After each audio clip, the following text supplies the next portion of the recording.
I've watched Alien probably 30 times over the years. And for most of those viewings, I was watching a brilliant monster movie. We have H.R. Giger's nightmarish creature design, Sigourney Weaver's iconic final girl performance, and some of the most effective body horror ever put to film.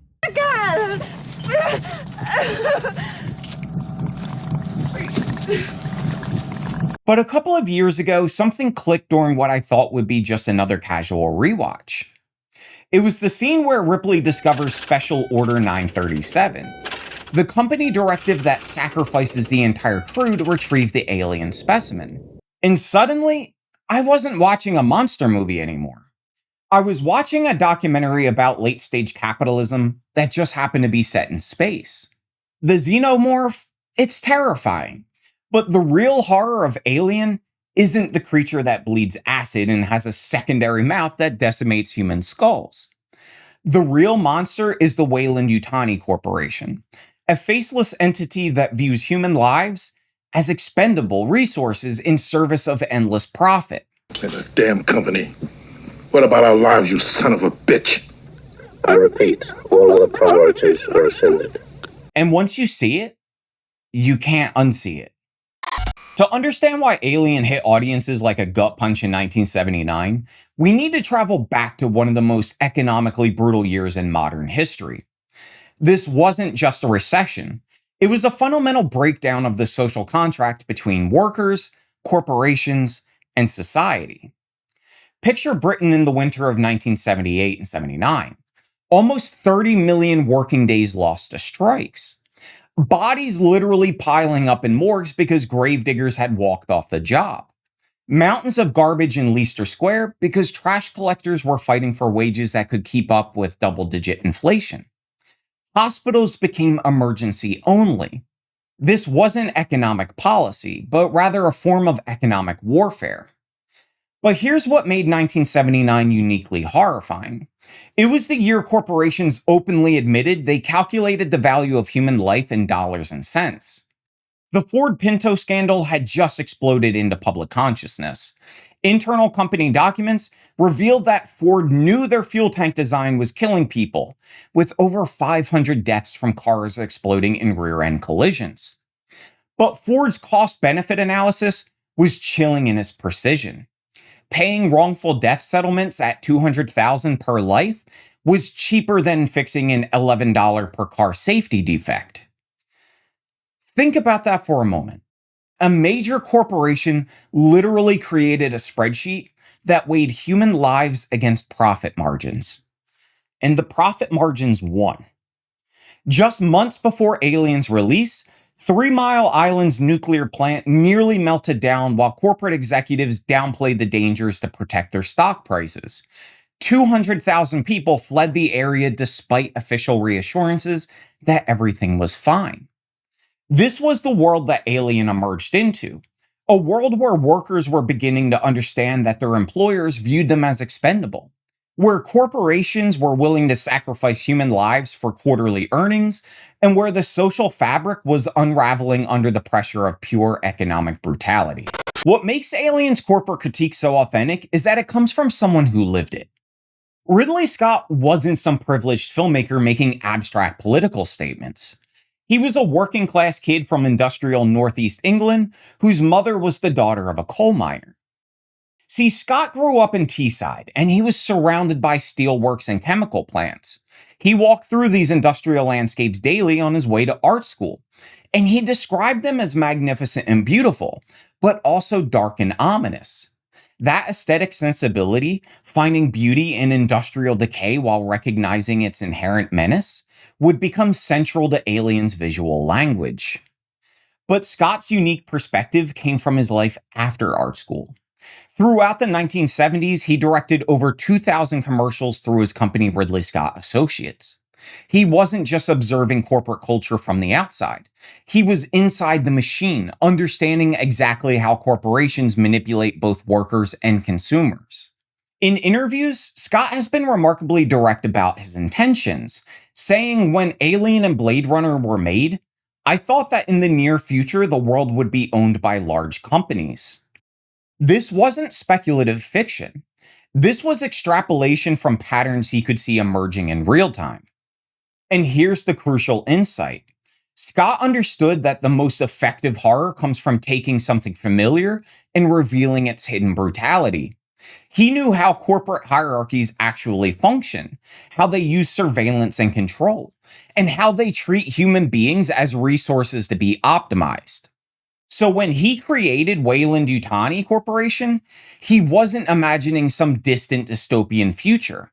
He was amplifying the corporate logic he observed every day. The genius of Alien lies in how it completely reimagines space exploration through working class eyes. Forget Star Trek's noble explorers or Star Wars' heroic rebels. The crew of the Nostromo are what Scott explicitly called space truckers, commercial workers doing dangerous jobs for corporate masters who view them as completely expendable.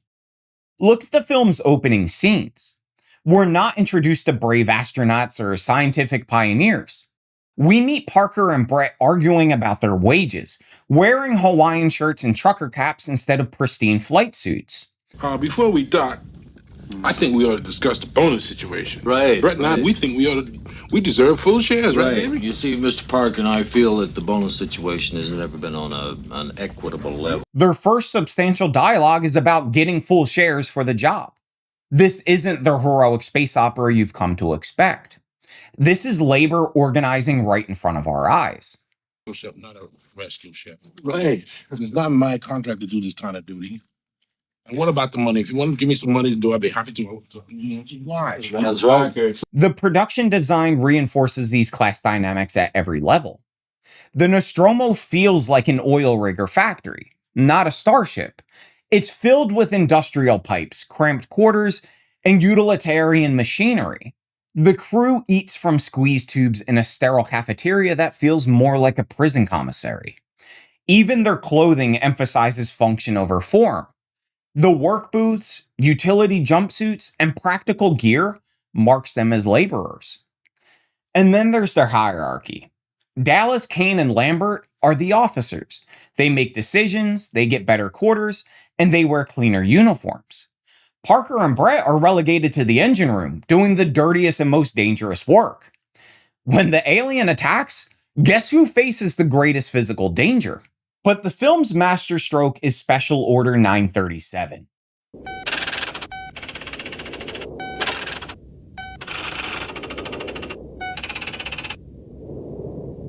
The company has calculated that losing 7 workers is an acceptable cost for acquiring the alien specimen.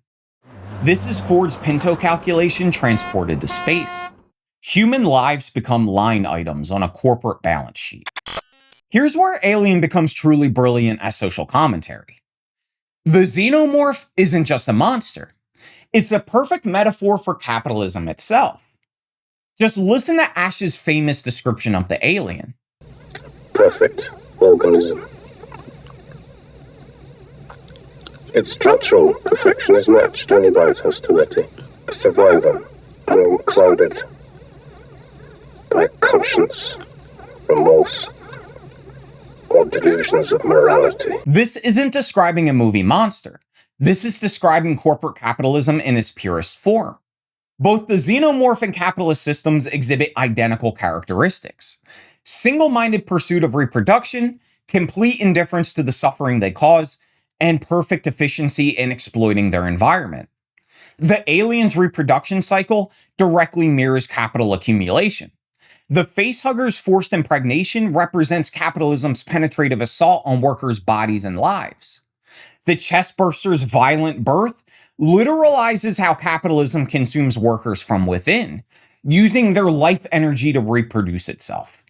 The adult alien then seeks new hosts to continue the cycle, just as capital requires endless expansion into new markets and territories.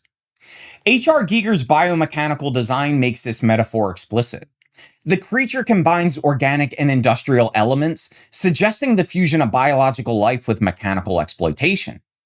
Its secondary mouth, the inner pharynx, it delivers the killing bite, but it also represents capitalism's endless appetite.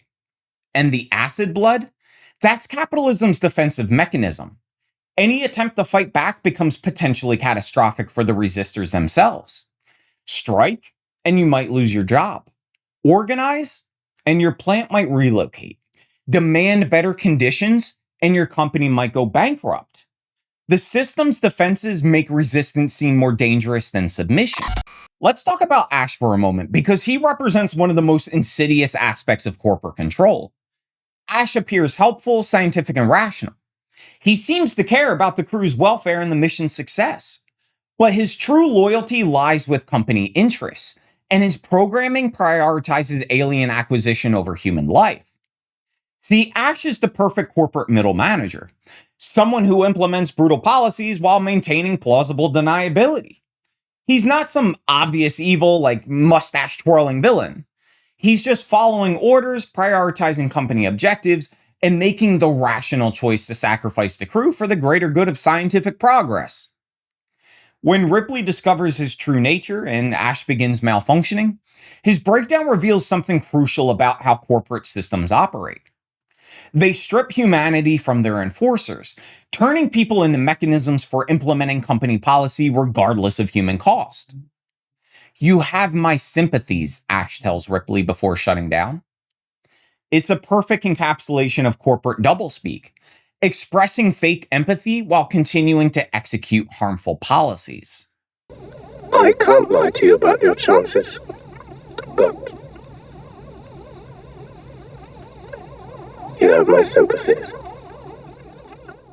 What makes the Alien franchise enduringly powerful is how each subsequent film updates its anti-capitalist themes for new historical moments. Like the xenomorph itself, the series evolves and adapts its critique to address emerging forms of corporate power. Aliens transforms the Vietnam War into corporate imperialism. The colonial Marines are better equipped and technologically superior, yet they're defeated by an inferior enemy that adapts to their tactics. But the real enemy isn't the aliens. It's corporate greed embodied by Carter Burke, the Reagan-era yuppie executive who sends others to die for profit. Alien 3 introduces the prison industrial complex to space. Fiornia 161 operates as a corporate correctional facility where prisoners provide free labor while serving as test subjects for medical experimentation. It anticipated mass incarceration's profit motive by decades. Prometheus reveals corporate megalomania at its apex. Peter Weyland's dying billionaire represents late-stage capitalism's ultimate fantasy, using corporate resources to achieve personal immortality. His expedition endangers thousands, all for one man's fear of death. Alien Romulus brings everything full circle with explicit commentary on contemporary conditions. The mining colony's debt-based labor contracts, they directly mirror gig economy exploitation. Workers are trapped in financial indenture that the company unilaterally extends, making escape impossible. And finally, we have Alien Earth, where overt late-stage capitalism run amok is apparent from the opening scene. We're immediately shown a world where corporations have achieved total victory. Set in 2120, governments have been entirely replaced by 5 megacorporations: Weyland-Yutani, Prodigy, Lynch, Dynamic, and Threshold. From what we know, each controls vast territories. Weyland-Yutani owns both North and South America, and Prodigy controls Asia and Africa. Earth has become a corporate feudal state. But it's not alone. We're even told that Mars and Saturn have been colonized by Weyland-Yutani. But here's what's genuinely chilling about Noah Hawley's vision. The corporations aren't just pursuing profit anymore. They're racing for immortality itself. Prodigy Corp, led by trillionaire wonderkin Boy Cavalier, has achieved what every tech billionaire dreams of: transferring human consciousness into synthetic bodies that never age or die. Cavalier is best described as a cross between barefoot Mark Zuckerberg and Dr. Frankenstein. He takes dying children and transfers their consciousness into adult synthetic bodies. They become the ultimate product in the marketplace of human existence. But this isn't just exploitation anymore. It's the complete commodification of consciousness itself. Families sign contracts handing over their dying children in exchange for synthetic afterlife. The show literally depicts what Silicon Valley actually wants: to not just own your data and body, but your soul in perpetuity. Each entry serves as a time capsule, showing how corporate power evolves while maintaining the same fundamental logic. Human life is expendable when it conflicts with profit. But Alien Earth reveals the endgame. When corporations achieve such complete control that they can redefine what it means to be human entirely. Here's what's truly unsettling about the Alien franchise. Weyland-Yutani's fictional practices have become standard operating procedure for real corporations. Amazon's warehouse surveillance directly parallels Mother's omnipresent monitoring. The company tracks workers' movement down to seconds, uses AI cameras to monitor facial expressions, and automatically fires employees who don't meet algorithmic quotas. Workers describe feeling like machines under constant observation. The gig economy exemplifies Weyland-Yutani's expendable workforce model. Platform companies pay workers less than minimum wage while using algorithmic management to control every aspect of their labor. Like the Nostromo crew, gig workers are classified as contractors to avoid providing benefits, yet face strict corporate control. AI development reveals the Ash parallel in disturbing detail. Companies market AI as autonomous technology while hiding the massive human labor that actually drives these systems. Kenyan workers, they earn less than $2 per hour to train ChatGPT by viewing traumatic content. The ghost work driving AI directly mirrors how corporate androids serve company interests while appearing beneficial. Pharmaceutical companies have replicated Weyland-Yutani's profit over life calculations with devastating precision. The opioid crisis revealed companies like Purdue Pharma deliberately downplaying addiction risks while generating billions in profits. Internal documents show they calculated addiction and death rates as expendable costs for market expansion. Exactly the cold calculus depicted in Special Order 937. What strikes me as a reader is how Alien fits into a broader literary tradition of science fiction that uses future settings to critique present economic systems. Even before Alien released, Philip K. Dick was already exploring corporate control in novels like Palmer Eldritch and Ubik. Ursula K. Le Guin was deconstructing capitalist assumptions in The Dispossessed. And more recently, I released an entire video exploring how tech bro billionaires have co-opted Ian M. Banks' Culture series, despite the author's socialist roots and intentions. But Alien did something unique. It made anti-corporate critique viscerally terrifying. Instead of abstract political theory, we get body horror that literalizes economic exploitation. The Alien doesn't just represent capitalism. It makes capitalism monstrous in ways that stick with you long after the credits roll. If you're interested in exploring this tradition further, I recommend Kim Stanley Robinson's New York 2140 for its examination of climate capitalism. Then we also have Jeff Vandermeer's Authority for corporate surveillance themes, and Martha Wells's The Corporate Rim series for space-based corporate dystopia. These authors are carrying forward the same critical project that Alien began, using speculative fiction to reveal the monstrous logic of contemporary economic systems.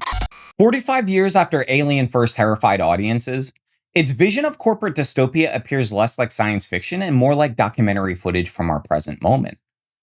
The xenomorph remains frightening, but the real horror comes from recognizing Weyland-Yutani's methods in contemporary corporate behavior. We're living through a moment when corporations have achieved the kind of power that Ridley Scott imagined in 1979. They influence elections through unlimited political spending, claim religious freedom rights, and maintain legal protections that exceed those of actual humans. They've achieved the immortal corporate dominance that the franchise warned against. The series succeeded in creating a new form of political horror, using visceral terror to expose economic exploitation that might otherwise remain abstract. By embedding anti-capitalist critique within popular entertainment, it reached audiences who might never engage with theoretical texts about worker exploitation or corporate power. So here we are. I started this exploration thinking I was analyzing a classic science fiction film, and I've ended up confronting the reality that we're living inside the film's warnings. The real achievement of Alien isn't just creature design or its suspense. It's showing audiences that the most terrifying monsters aren't alien creatures from distant planets.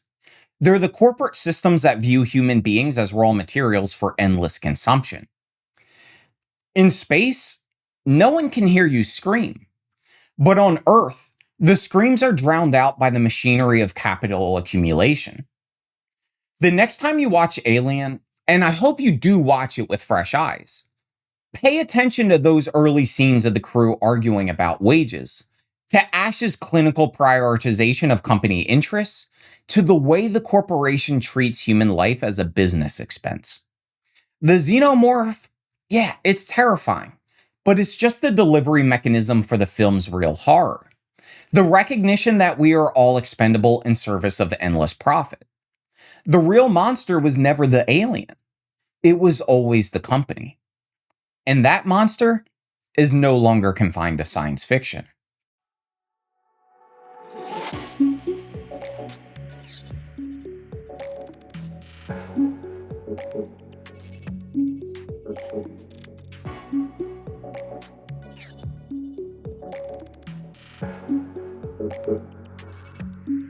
Thank you.